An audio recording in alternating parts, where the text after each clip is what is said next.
The Happy Half Hour is a fun food and drink podcast brought to you by the editors of San Diego Magazine and food critic Troy Johnson. Learn about San Diego's food scene with news about restaurant openings and closings, and discussions about what's happening in the culinary world. Get to know a local chef, restaurateur, or farmer each week, and find your perfect affordable date night with the regular segment, 2 people, $50. Subscribe to Happy Half Hour wherever you listen to podcasts, or visit sdmag.com/happy.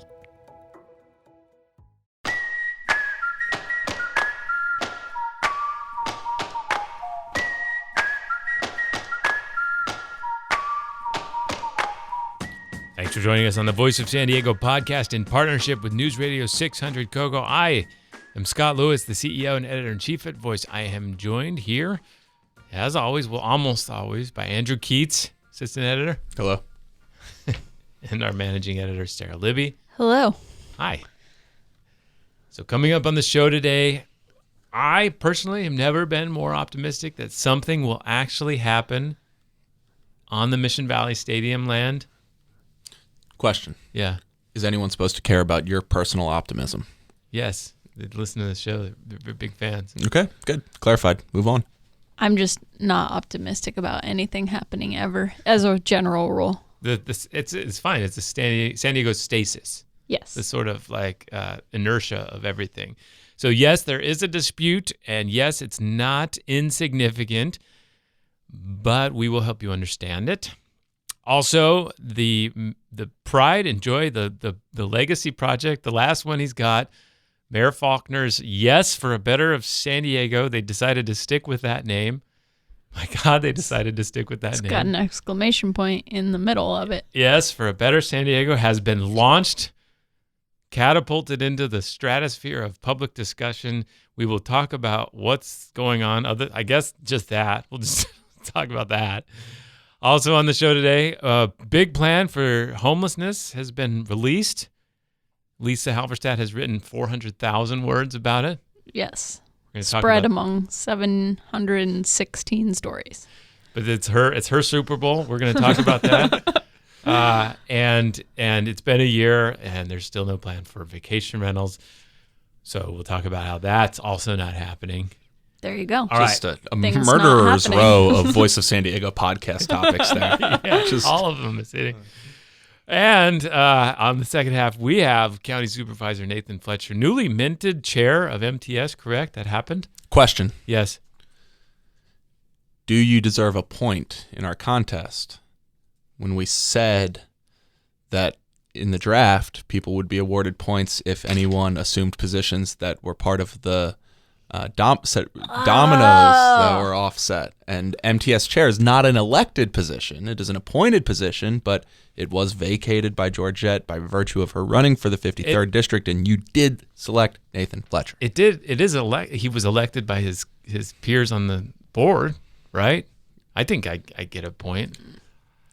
I think you probably should get a point, frankly. Oh, no. Sarah? Yeah, no, I'm upset about it, which is why I think you should get it. Yes. Am I in the lead then? I think you're now in the lead. Oh, wow. So we went from not knowing anything about what was going on behind closed doors in the negotiations between the city of San Diego and San Diego State University about the Mission Valley Stadium site to finding out a lot this week about what was going on and what their dispute is. And Thursday, San Diego State unilaterally withdrew from its confidentiality agreement with the city of San Diego. And President Adela de la Torre spoke to the media and broke down her point of view about how this was all going and everything that's going on. So let's start here, go through this. We'll get to the dispute, and then we'll get to some takes. Right. All right. So first, Measure G said the city has to sell the land around Mission Valley and the stadium to San Diego State. Yes. Got it?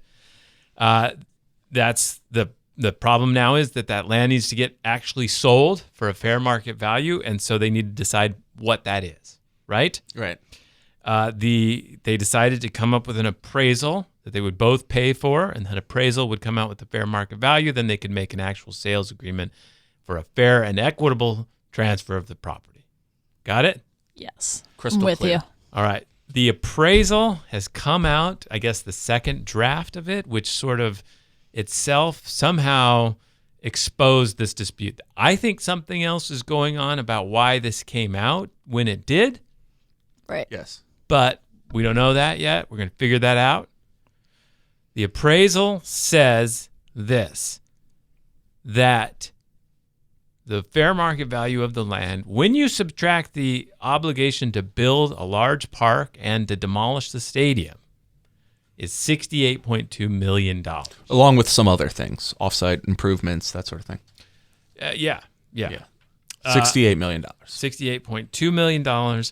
And so San Diego State made it very clear this week that they want to pay that.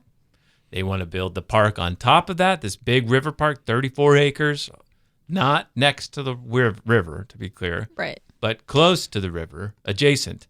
With a water feature. No, the San Diego State is the one without the water feature. That's too bad. Sorry. So No. I guess I forgot about that part. So it's just a park, right? It's a park, trees. I mean, there will be a river, but River this park is not adjacent on the river. park. It's designed, I think, to supplement the floodplain. Right. If Okay. the river goes up, it can fill the It'll park. be a river. Exactly. Then it'll Then be a you'll have river. There you go. And so that the dispute is this. Let's see if we can do this.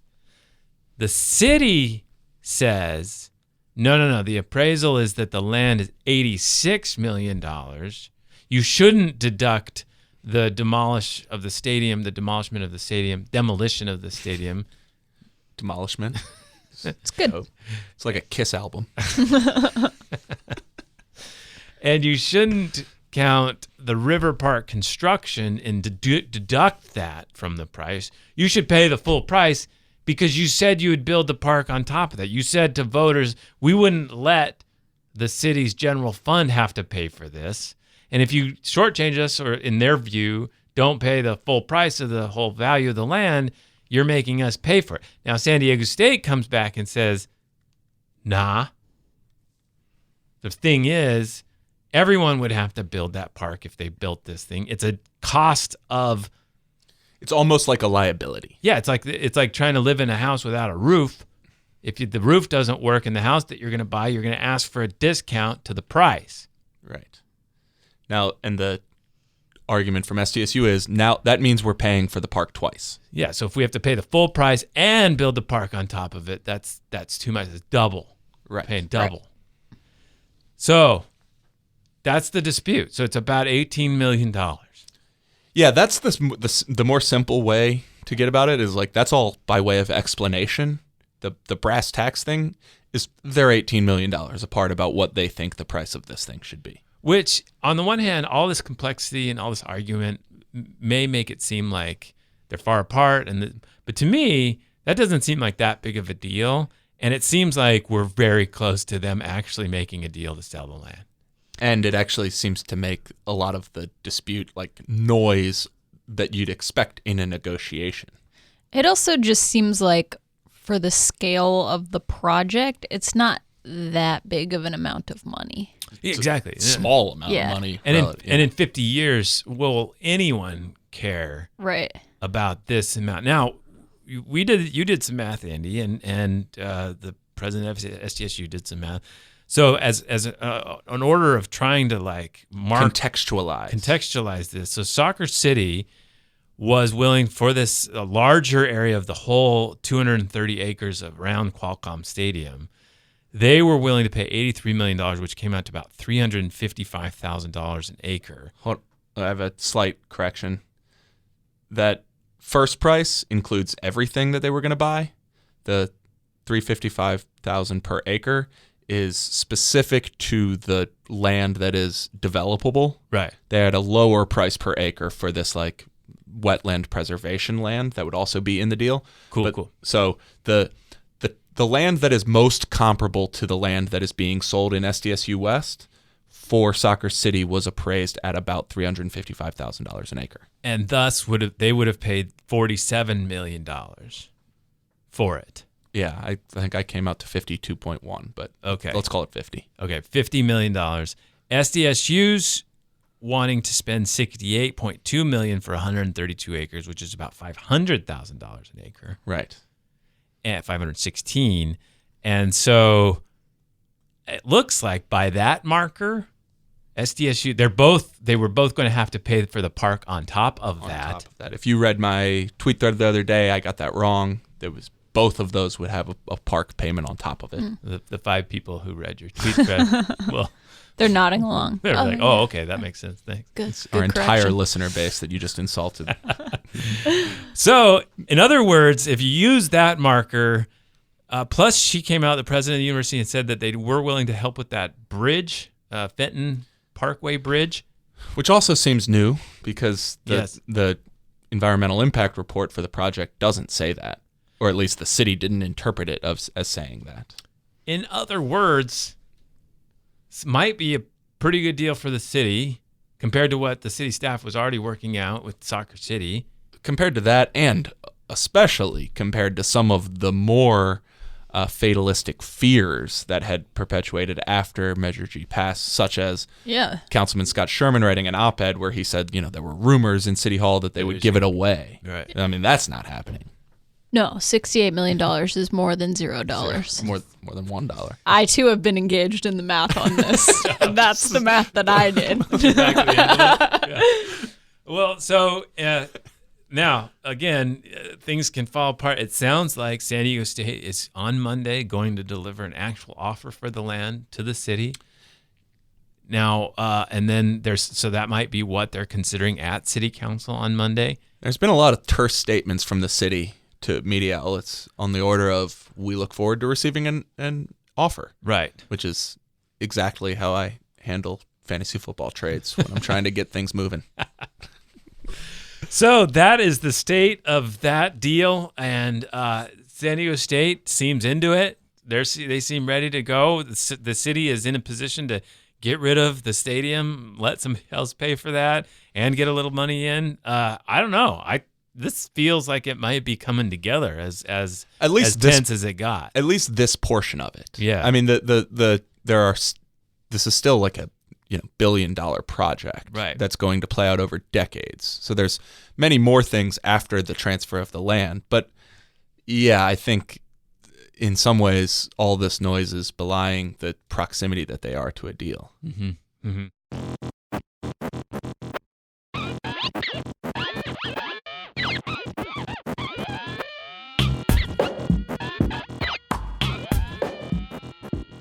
It has been almost a year since city leaders passed new regulations on vacation rentals. Then they watched helplessly as Airbnb and these other companies got that new law thrown out.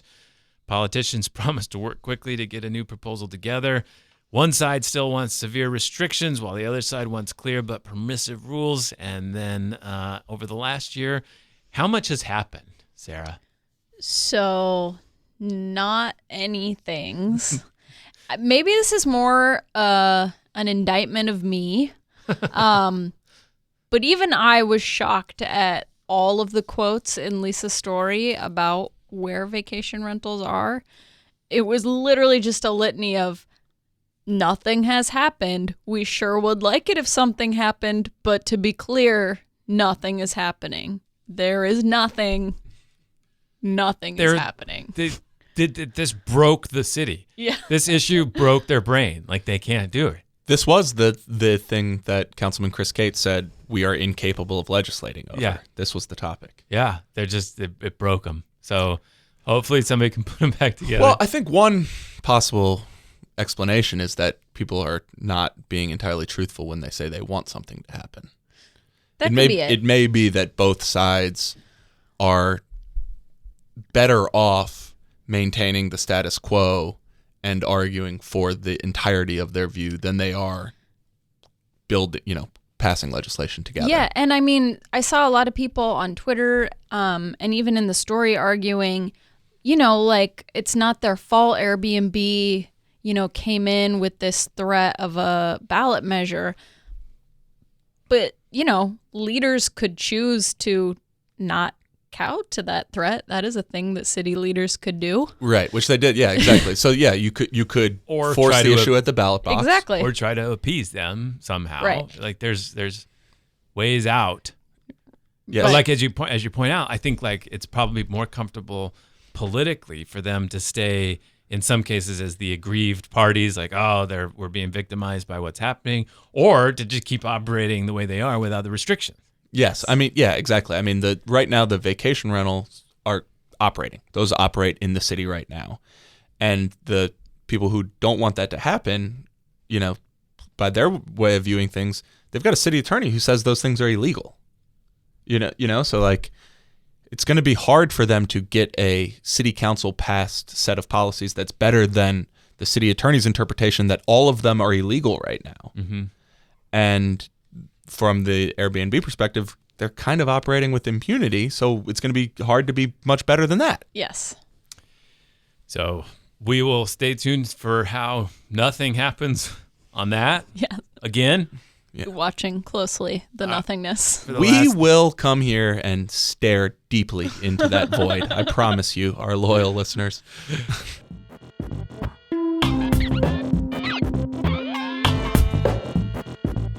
For about the same amount of time, San Diego leaders have been waiting for a comprehensive plan that they set in motion to address homelessness. And this week, they got it. We said Lisa Halverstadt has been typing ever since she got it. She has been. The estimated cost for the plan is $1.9 billion in the next 10 years.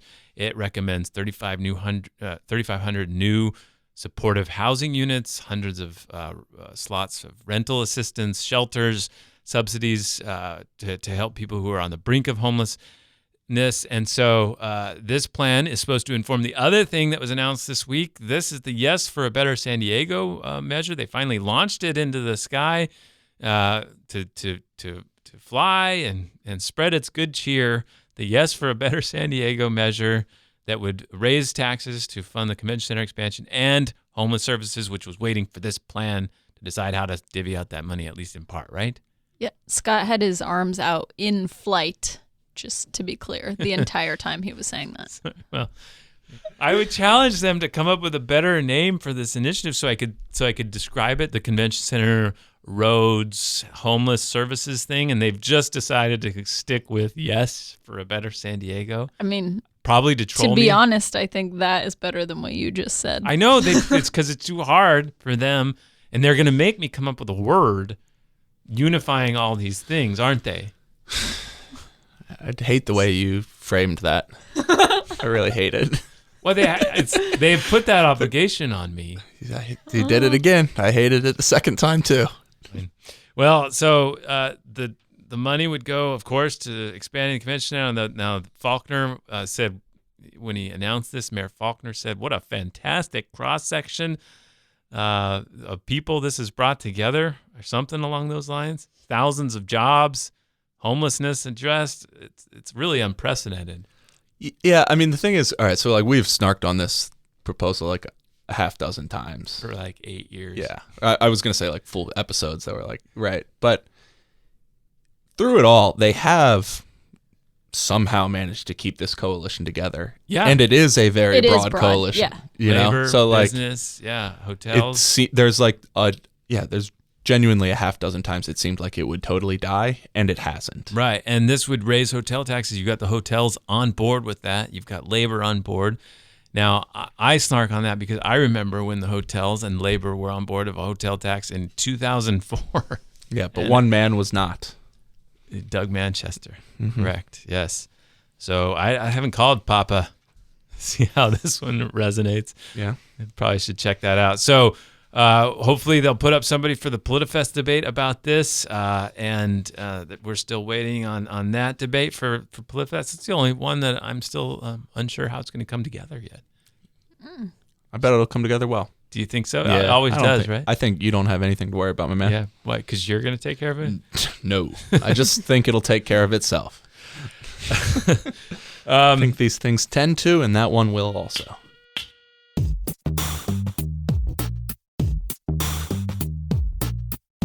All right, so we have 4 issues, actually.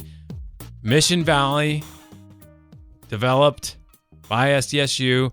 We have the convention center, the hotel tax increase. Yes, for a better San Diego. Will it happen? We have vacation rental regulations, and we have the homeless plan and its recommendation for 3,500 permanent supportive housing units. And we are going to pick which ones have the most likelihood to actually happen. Yes, to be fully completed. All right, start. All right, so the most likely to be completed, I say, is Mission Valley, SDSU West. All right. Yes. I agree. I think there is a dollar figure. The electoral problem has already been solved, so that's a leg ahead of the convention center measure, et cetera. We still have a lot of questions about exactly how SDSU plans to finance the stadium and what exactly they intend to build and how they'll do it and how long it'll take. Those are not insignificant, but having the electoral question solved and being this close to the land transfer being solved, to me, puts it well out ahead of the others. All right. I'm going to go with the next. I agree. I think we all agree on that. Yeah. I think the next one is vacation rental. Ooh, interesting. And this is why I think that the hotel tax needs 2/3 of the vote probably. And I just think that's going to be a little harder than just making a compromise on vacation rentals. But maybe I'm wrong. Yeah, I could go either way because it does have this incredibly broad coalition, but it's still ultimately up to voters. At the same time, vacation rentals is vacation. It did break our brains. Yes. Yeah. My number 2 is actually the convention center. Okay. And I say that as somebody who has sort of been dismayed how relentless this push for a 2/3 vote on the convention center was, given the fact that previously all of the decisions had been made around the idea that you can't get a 2/3 vote. But the reason I put it number 2 is the possibility that it only needs 50%. So I think that means that the last one, 3,500 permanent supportive housing units, which are probably the most important thing, is going to be the hardest, not just because it's so expensive, but because where do they go, right? Where do they go? How do they pay for it? Is there real political will to make those things happen? I think just the scale of problems it took to get a plan written exactly is itself an indication of how far we are from actually doing the really difficult part.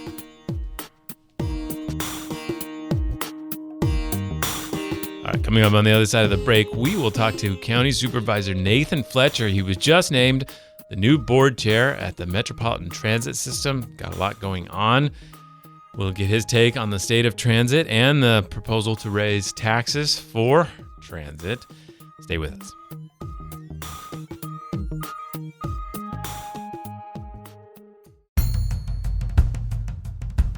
Hey y'all, I'm Will Hunsberry. I'm an education reporter and one of the hosts of a show called Good Schools for All. It's a podcast all about schools, how they work and how they don't. We just debuted a new season, which you can hear right now wherever you get your podcasts. This season will bring you stories about struggling schools, preschools, and an unprecedented scam that cost California tens of millions of dollars. And we'll hear directly from parents as they try to navigate the craziness of choosing a school for their kid. Catch the new season now, wherever you listen to podcasts.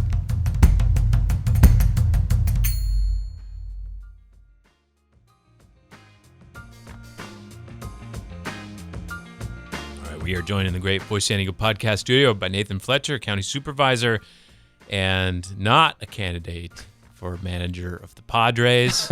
No, well, maybe. You don't know. No. How do you know? I'm pretty sure you're not going to make it. You do have a lot of other posts these days. I want to talk to you about all of them. You're on the Air Pollution Control District for local. Which every supervisor is. You're on the Air Pollution Board for the state. Air Resources Board. Sorry. California Air CARB. Resources Board. CARB. We regulate everything that moves. CARB. My reward will come, probably not in this lifetime. Yeah. And you're on the Homeless Task Force for the state, Yeah, the that's governors. A few more months. That'll run its course. You're on the Board of Supervisors. Yes. And today or yesterday, Just today.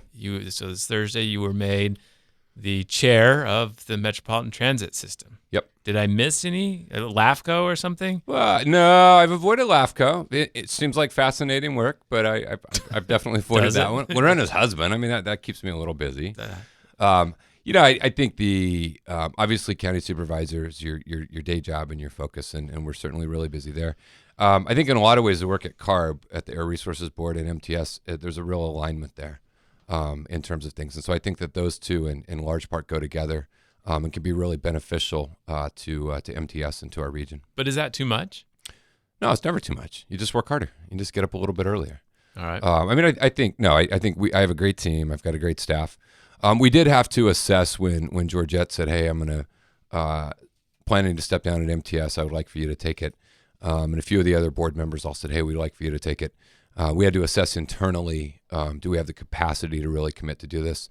And there were some ideas and projects and things we had there we're going to have to shelve for a little while in order to free up the time and the bandwidth to do it right. But we had a hard look internally at what we're doing, what our commitments are, what our timeline is, and we're able to make some adjustments on things to fulfill the role at MTS, which is really important and it's going to be very busy, particularly next year. Did she call you when she decided to run for Congress and you guys work all this out? How does that work? No. She we talk a lot. I mean, we're on a number of things together, and she's my council member. So when I have a problem, I always call her and say, hey, where's my trash or my road? But we've worked really closely on the Elevate committee. I've been really involved in the Elevate effort to date. And so when she made the decision and said, hey, I think I'm going to step down, we had a conversation, and she just said, I think you'd be well positioned, with your team and with CARB and with everything else to come in and do it. And then a few other members of the board reached out and seemed to be a general agreement. So then I had to say, well, let me work on it and make sure that I have the time to do it. You're mentioning Elevate SD. That's the plan to raise taxes for transit and for Metropolitan Transit System in That's particular. Right. That marches on. Well, it is, and I think it's the first time in the history of San Diego that an entity has ever considered going to the voters with an investment to go only to transit. And one of the things that I really like about MTS is, as an organization, as a board, we know who we are, we know what we do, and we know where we're going. And a final decision on that won't be made until next year in the spring. But I think there's a lot of energy around this notion of an actual investment in transit as a region. And some of it's rooted in when you think about what really connects us as people and what connects us as communities. Regions have great transit systems. You think about DC and the Metro and Chicago and the L and BART and San Francisco. And in San Diego, you think about the trolley. But the reality is we exist on essentially 1/8 of 1 cent of sales tax. LA Metro exists on 2 full cents of sales tax. And we can tell in the numbers and the measurements and the metrics that I believe we have capacity to increase, more than the 300,000 folks who take it every single weekday in San Diego today. I think we can increase that. And if we do that, not only are we connecting folks and getting them where they need to be, but we have the potential to lower congestion. And for the overwhelming majority of San Diegans who are never going to use transit, a greater investment in transit just means a little bit less congestion for you and your car. And then we know the environmental impacts. I mean, the largest driver of greenhouse gas emissions by far is vehicle traffic. And so if we can lower all of those things and connect communities, help people get to work, help them enjoy, help our visitors, I think it's something that could have a real impact. All right, I'm going to nerd out with you on this for a second because I recall a supervisors meeting when your board took a vote opposing Hassan's 5 big moves thing. You came out and gave a bit of a literature review of the notion of induced demand. Yes. Now, here it's counterintuitive, but it's well documented. Well, there's a second counterintuitive twist on it that I never hear mentioned. Uh-huh. If we increased transit to the extent that it pulls people off of the freeways, would not this notion of induced demand simply say that people will fill that space on the freeways yet again and congestion will stay the same? Well, perhaps, but perhaps, I guess we haven't seen that happen. If you go look at Seattle as a case study, mm-hmm. Seattle made a significant investment in transit. They increased their light rail. They increased their rapid buses. They did a lot of market responsive transit. They made a real investment in bike paths and walking. And despite a huge economic expansion, despite a huge population increase, they saw congestion stay flat or go down. They saw VMT stay flat or go down. And so, if there was data to suggest that, then perhaps it's there. I think the induced, Houston's the classic example, the 26-lane freeway, where congestion goes up 30% in the morning, 50% in the evening because people think that there's more capacity. I think that in large part that's derived from the effort that goes around expanding the freeway and the notion that now there is more space than it is. But we could look at areas. Yeah, I mean, because the Seattle example, the theory of induced demand would say, sure, for now it hasn't increased congestion, but give it time, it'll just replace itself again. I mean, the first time I ever heard of the idea was UCSD economics professor named Brett Jacobson, who said he actually referred to it not as the theory of induced demand, but the fundamental law of congestion. And he just defined the fundamental law of congestion as there's nothing you can do to eliminate congestion.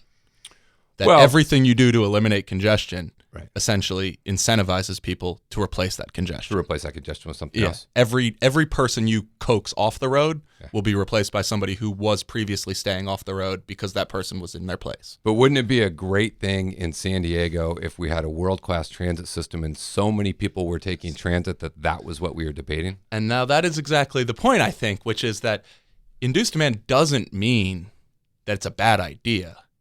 It means if you build the transit and you pull people off the freeways onto it, now you've got more people going. You have more economic activity, but you just didn't necessarily reduce congestion. But I think my thing, having looked at different jurisdictions and what they've done, I think you will be more effective at reducing congestion or having a better shot at reducing congestion, and you will be more effective at simultaneously tackling the issues we face around air quality, around greenhouse gas emissions and others. And it's just a better way to go. And we're seeing it's an interesting thing because everyone says, well, no one's using transit. And in a lot of transit agencies around the country, that is certainly the case. But at MTS, for fiscal year 17 and 18, we saw declines. And then in 19, we stopped that and we held steady. And the first couple months of fiscal year 20, we're seeing an increase in ridership. And we know that we have, we're going to release next week the numbers on Free Ride Day. And it's staggering, the number of folks that are willing to go. And when we did our traffic optimization process, where we really realigned things, we're seeing huge explosion in ridership along particular routes where we know if we could increase the frequency, we could get more folks on there and get them where they need to be. We also know that we have challenges in terms of the numbers of hours that service is provided. When you go out and you look at folks racing to get that last bus or trolley, there's opportunities.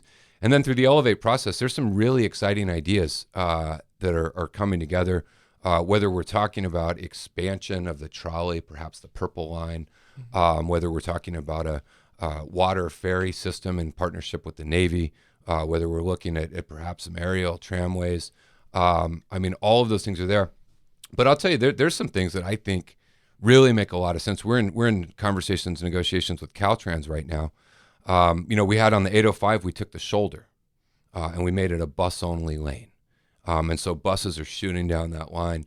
But we've gone back to Caltrans and said, hey, on the 805 north in the morning, it's a parking lot. And you look out at the 805 south and it's empty and it's irritating. So we've said, well, can we take the carpool lane on the 805 south in the morning and run a bus going north? And they're open to that conversation. And then in the evening, we could flip it like you do with the movable lanes. And so I think there are a lot of opportunities. And it's not just for folks who are transit dependent. Folks who are transit dependent, we want to do better for them. We want to get them where they need to be for our seniors and for disadvantaged communities and for those folks. But I talk to employers a lot, particularly in the Sorrento Valley area, who said, you got to figure this out. I know in my days at Qualcomm, that was one of the biggest things was it took folks forever to get there, and then they were irritable when they got there. And so we've had a lot of good feedback from large employers who say, look, this is an economic issue for us, and it's a quality of life issue. And then the younger generation, I see them at UCSD. The day I turned 16, I was waiting outside the DMV where I lived, and I was just glad my birthday wasn't on a weekend because I needed that license that day. And I go into a class, your class today, and you have a huge number of those students who don't have a driver's. They don't want a driver's. They're like, oh my God, you got to park it somewhere and you got to put gas in it. And so we talk a lot about having a San Diego where our kids can afford to live, and that's certainly an issue. But we also have to talk about having a San Diego where our kids want to live. Yeah. And so I think for all of those reasons, there's a huge drive and impetus to make this investment. So in terms of getting ridership, to encouraging more ridership to do any of these things, and you listed a bunch of stuff there, ultimately you're going to have to make some tough decisions. I think the current revenue estimate is on the order of like $10 billion. It's higher. Yeah, which is, it's certainly, that's a lot of money. 14. 14. Oh, Yeah. Okay. I recall 10, but okay. We got a new one. I'll send you Okay. the new number. Let's call it between 8 billion and 14 billion, right? All right. There's a range. That's a glass half empty approach, but all right, fair enough. Well, there's been an issue. Fair around enough. this Fair enough. before. Not with MTS. Yes. But no, right. fair enough. And so what's the best way to do it, basically? Well, that's what we're assessing now, and it's not a decision that's going to get made by us in a room, closing the door and working it out. We've been out in the community, hundreds of meetings, where we've been out engaging with the community on what would you like to see, what is important to you, what would you use, where would it go, how would you configure it, and in the first round of those, I suppose this should have been intuitive. Everyone wanted everything. We want more buses and we want more trolleys and we want more of everything. And so there's a great tool on elevatesd2020.com, a really cool tool that essentially gives you $1,000 or 1,000 coins to spend. And then you have to go in, and we've done the analysis of each of these things. So if you want a new trolley line, well, that's really expensive. And if you want more of this, well, that's less expensive. And so we've had we just launched it recently, but a lot of engagement on that, where we're getting a sense for what folks would really like, and more importantly, what would their priorities be. And then as a board, we're going to have to take all of that community input and that partner feedback and all of the working groups that we have, and then really dive into what is feasible along what timeline. And so next year, if the decision is made to move forward, we have a solid financing plan. We have solid projections on what it would go. And then we're honest with folks about the order in which those things would be done. And I think there's a natural tendency to gravitate towards the new, sexy, fancy, this would be really cool kind of thing. And I certainly want us to be visionary. But I think that there's a lot we can do to increase capacity along existing lines. Yeah. And that'll actually get people back in. And so it's striking that balance. Yeah, when I went to one of the outreach things that y'all have done, one in City Heights, it was striking how there's a exercise everybody does. I think they're given like 5 stickers and yeah. put them on the posters, and it was striking how overwhelming the number of stickers on the lower fares and increased service posters were, and how few there were on the trolley to the airport poster. No, and then you can go into a different community and get a different reaction. And so that's the challenge that we face in terms of constructing something that we think will best serve the needs of the community and the public, and something that has broad enough support to pass. Because this is hard. 2/3 it's a hard threshold to pass. Do you have a sense of where you think the emphasis should be in terms of it's a bit of a false choice, but not entirely. Say service frequency and fares costs on one side and capital projects on the other. I really do want it to continue to engage, and I want to continue to hear. I want to continue to get that feedback, and then I want to take all of those options and look at the cost analysis of what it would be, and then the ridership projections of what that would get us, and then try to strike that balance of, hey, we're making a wise investment of the money that we have to get an outcome that gets more people from where they are to where they want to go, and then come back with that. What are the prospects, though, of the tax passing? So we talked with Mayor Salas in Chula Vista, and she had a really nice way of putting that she's not sure she supports it. She does, but doesn't. It just seems like a real hard sell for her community. Maybe they could do something else. That kind of thing. If you don't have somebody like that, it seems like a real tough lift. Is it really realistic to see that this could pass? I don't know. I got 2/3 of the vote in my election, so I mean, if me with all my flaws and problems, if I can, I think a ballot measure that makes sense can. It's hard. I mean, it's not easy, and there's an inherent sense in this isn't about Mary, but an inherent sense of people in my line of work that there's such a risk aversion to not do things that are difficult or hard because it may not work out. And I don't view what I do that way. I don't mind taking risk. I don't mind saying we know this is vitally important, right? We know we have to do better as a region. We have not historically made the investment that we need to make in transit. We've made the investment in all kinds of other things. And we've fallen into this trap of just all these bullshit arguments about like, well, it doesn't pay for itself. Like no form of transportation pays for itself. There's no sidewalk tax that was full cost recovery on the sidewalk. And when you buy an airplane ticket, it isn't built, by the airport. But we've always bought into this notion that we don't invest in this. And then we buy into this notion, well, not everyone uses it. Well, not everyone uses parks, but we still have parks. And not everyone uses libraries, we still have libraries. And so we've just had a lot of these false arguments that have always applied to transit. And I think as a region, we need to go out and we need to substantively make the case for why this is good and why this is positive and why it's good for you, even if you're never going to use it, and why it's good for folks who are dependent on it and for folks who want to use it. And I think that if we do that and we have a broad enough coalition and we have a mix of exciting visionary ideas plus practical things that will actually get people where they want to go, then yeah, I absolutely think it's possible. Do you think the fights on the Sandag board over transportation in the last few months have made that task harder? No, I don't think so. I mean, Sandag, they can club each other to death forever if they want. I mean, we know what we're doing and we know where we're going. And I think that the conversation they're having is one as a region we have to have. Mm-hmm. And I think it's important for the future of the totality of where we're going. But if you're asking me in November of 2020, is a voter going to determine whether they want to invest in a transit system and something that's tangible and real that they can see based on an argument that happened at some entity that they may or may not know about a year ago, I don't think it's going to have a substantive impact on what we're doing. And look, the debate they're having is important. Mm-hmm. And it's one that we got to kind of work through as a region and figure out. And so I'm not dismissive of the importance of what they're doing. I just think at MTS we can't delay. We can't wait. We know that there's things we can do that will have an impact and will be good. And we have the ability to go forward with them. And it's an opportunity that I don't think we should pass up on. But it certainly won't be easy. Are you at all?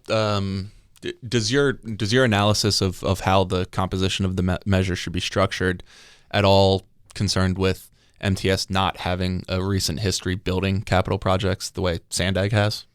No, because again, that's just not. I don't think that's particularly relevant to the conversation that we're going to be having about what's going on. Mm-hmm. Folks look and see Mid-Coast getting built. They look and see buses on the street.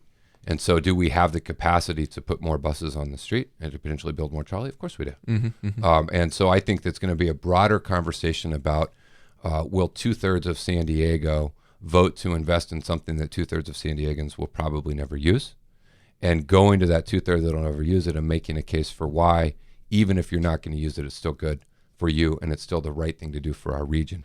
And I got to say in our initial polling we did, I was really struck. Sometimes when you get trapped in the kind of day-to-day grind of politics, you get a little, I don't know if I want to say cynical, but and to see that one of the number one reasons folks were willing to invest in transit is a genuine feeling that but there's people out there who really depend on this, and we ought to help them, mm-hmm. Which restored my faith in humanity a little bit. That people who might be driving their Tesla or their Escalade genuinely care about the senior. About the student who has no other way to get to school, about the veteran who's struggling that needs to get connected to the VA. And so it restored my faith in humanity a little bit that we are kind of all in this together. And then I think that there's something very pure about this measure, mm-hmm. And that we're not debating roads versus this or that. We're talking about concrete, tangible things we can do. And so I think we'll have a good shot. Did you consider running for the 53rd Congressional? Not for 1 second. Did No. you endorse Georgette? I have not made an endorsement yet. I'm very, very fond of Georgette Gomez. I think she's been a tremendous asset on the council. She was a wonderful chair of MTS. And I think, on MTS, she's really laid a foundation that we can build upon. And I think as our region grows and evolves and changes, she's helped MTS grow and evolve and change and lead us forward. And I think she's someone that would make a wonderful member of Congress, but I haven't formally endorsed yet. There's been some chatter about whether, a lot of sort of negative aspersions on Sarah Jacobs running as though she, is trying to buy it or something like that. There's always these kind of discussions when there's somebody with means in these races. Right. Do you share any of those types of concerns that she's not doesn't have the merit to run or something like that? No, I think anyone who wants to run should run. And I know when I ran for the assembly for the first time now, 13, 14 years ago, there was this notion of people saying, well, you shouldn't run, you should do this, you should do that. And I never bought into that. And in my own campaigns, I've never tried to discourage someone else from running.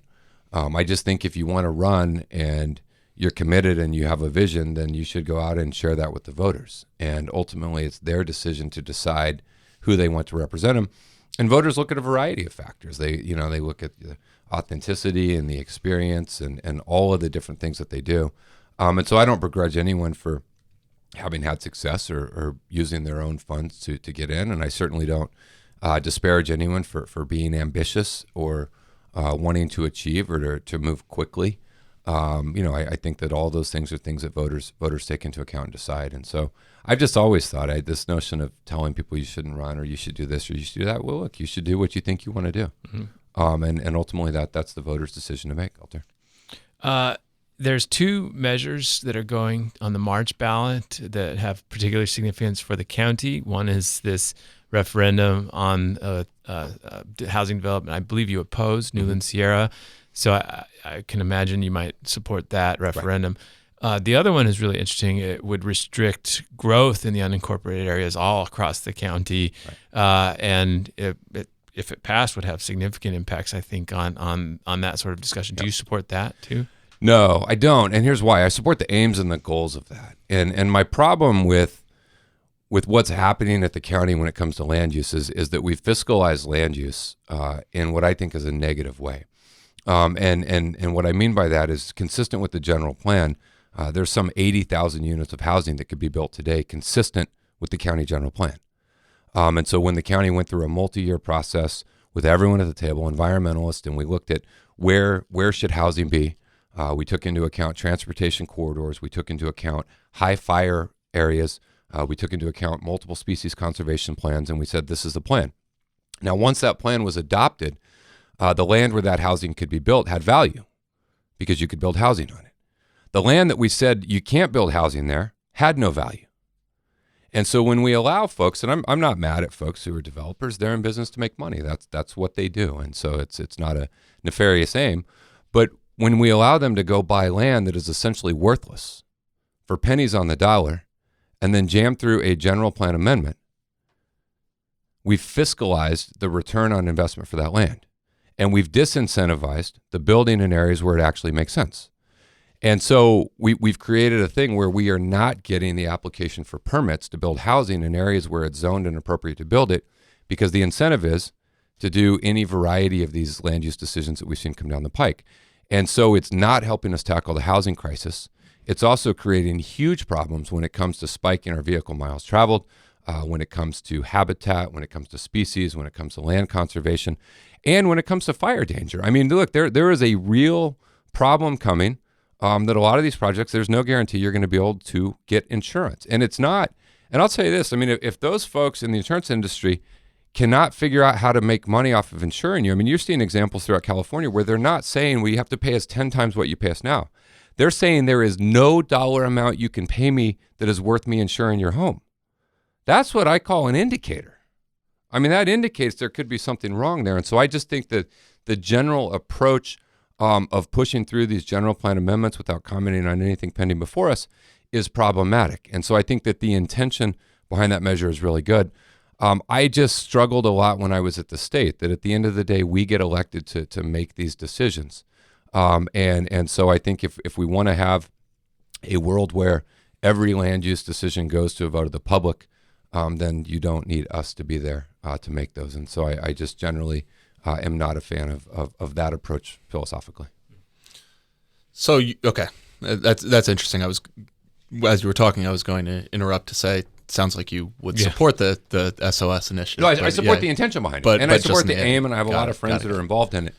Again, I have concerns about philosophically, like, we got elected to make these decisions, and if folks don't like the decisions that have been made, then they should run for the county board of supervisors. as I did, and speak very clearly about what you like and don't like about what's been done. So I guess it just becomes a political science question, but that means that the incentive that's there for developers is still there to go buy the undervalued land, which is undervalued by virtue of its zoning, and then just see if you can count to 3 on the board. Unless you have 3 that say that's not the direction we're going. Right. And we'll consistently say that. And we'll simultaneously, and this is the burden that I feel, simultaneously be willing to lead into the conversation to move heaven and earth to get the units approved and built in the areas where they should be built. Yeah. And we'll fight fiercely in those areas where housing should go to ensure that we are building the maximum amount. We're dealing with this with the project in Claremont, the old crime lab. It's Andy, it's 404 units. Mm-hmm. And when it gets built, you won't know it's there. Mm-hmm. I mean, the building is not taller all around it, and we addressed traffic and all those types of things. And I met with a group that was really upset. And, this is not uncommon in my line of work where they just said, well, the problem is it's just too much. And I said, that's your problem. It's just too much. And they said, yeah. And so I got out my pad of paper and I said, we, the undersigned, support this project at 304 units. And I said, you'll all sign it, right? Because you just said it's too much. So if it's 304, you'll sign it. And then everyone looked at their shoes. And I crossed it off and I said 204. And they all looked at their shoes. And I said, why don't you just be honest and say it's not that it's too much. You don't want anything there. Mm-hmm. And anything cannot be the answer when the housing's in the right spot. And so we have to continue along transit corridors, in infill, in density to push these types of things. And one of the ladies who was there was really chirpy, and then she had her weakest argument. She said, I'm never going to vote for you. And I was like, ma'am, I've heard everything you've said this meeting, and I'm 100% convinced you didn't vote for me last time. But secondarily, I see, look, there's 17 of y'all. There's 404 units there. Rest assured, I'll go to every one of those houses and register them to vote. And that's the mindset we have to push. We had a project downtown, and I sent back to staff, and I said, why is it 160 when we could do 180? I want to know why we're not doing 180. Mm-hmm. And so I think I am not in the mindset of saying we don't need more housing. I do believe we need more housing. And I believe we need more housing at all spectrums of the housing affordability landscape. And so there's certainly no part of me, but it's got to be in the right places. Yeah. Do you think are there some things that the county could do to make those areas that are zoned, the village areas that are contemplated in the general plan, more likely to be developed? I did a story recently about the last 40 years of development in the city, or the region, I should say, and the picture that's inevitably painted is when it got harder to do the easy sorts of mesa top, sprawl, single-family home development, we stopped doing that, but there was no commensurate increase in the infill development. It's still hard to do that, and you can't do the old stuff anymore, and so what we get is nothing. Well, if we can make it easier to do that, and we're going back and taking a look at what would it take to make it easier to fulfill those, and how could we do it quicker, and how could we do it easier and more affordable. I also think there's an opportunity with government-owned land. We're obviously we have a project downtown. We have one over by our parking garage. We have a couple downtown that are county-owned land in another jurisdiction. And so one idea that I floated to a few folks is essentially having a land conference where we have the executive order from Gavin on state-owned land, get city-owned land, county-owned land, port-owned land, SANDAG, MTS, port, school districts, and really put up there what is available, because you find some really bizarre. I remember in the migrant family shelter, at one point the city said, well, we'll give you Camp Barrett. And I'm like, what the hell's a city? The city doesn't own Camp Barrett. That was a county probation facility. Well, no, it was a county facility leased from the city in the unincorporated county, which is bizarre. But nonetheless, my point is I think there's a lot of land. And so if you come in and you say we have the land and we can get really creative on land leases or on a variety of things, and if you own it, depending upon what you're doing, there's some thought around permanent supportive housing and some of these other types of things that you can potentially do by right. And then I'm certainly supportive and encouraging of a lot of the efforts at the state to put pressure on locals to either get this done or face consequences of perhaps losing that ability. Those are all things that I think we have to do to tackle it. And I'm still interested. I know the Housing Commission has agreed to look into this, but I'm still very interested in the vacancy rates in a lot of the buildings that we've already constructed. And there's some really encouraging data coming out of Vancouver in terms of the impact of their vacancy tax, both in terms of the dollar amount that has come in, but also the increase in those folks who own those, who are actually beginning to rent them out. And so I think we have to tackle all of those issues. And we have to build transit. And we have to go.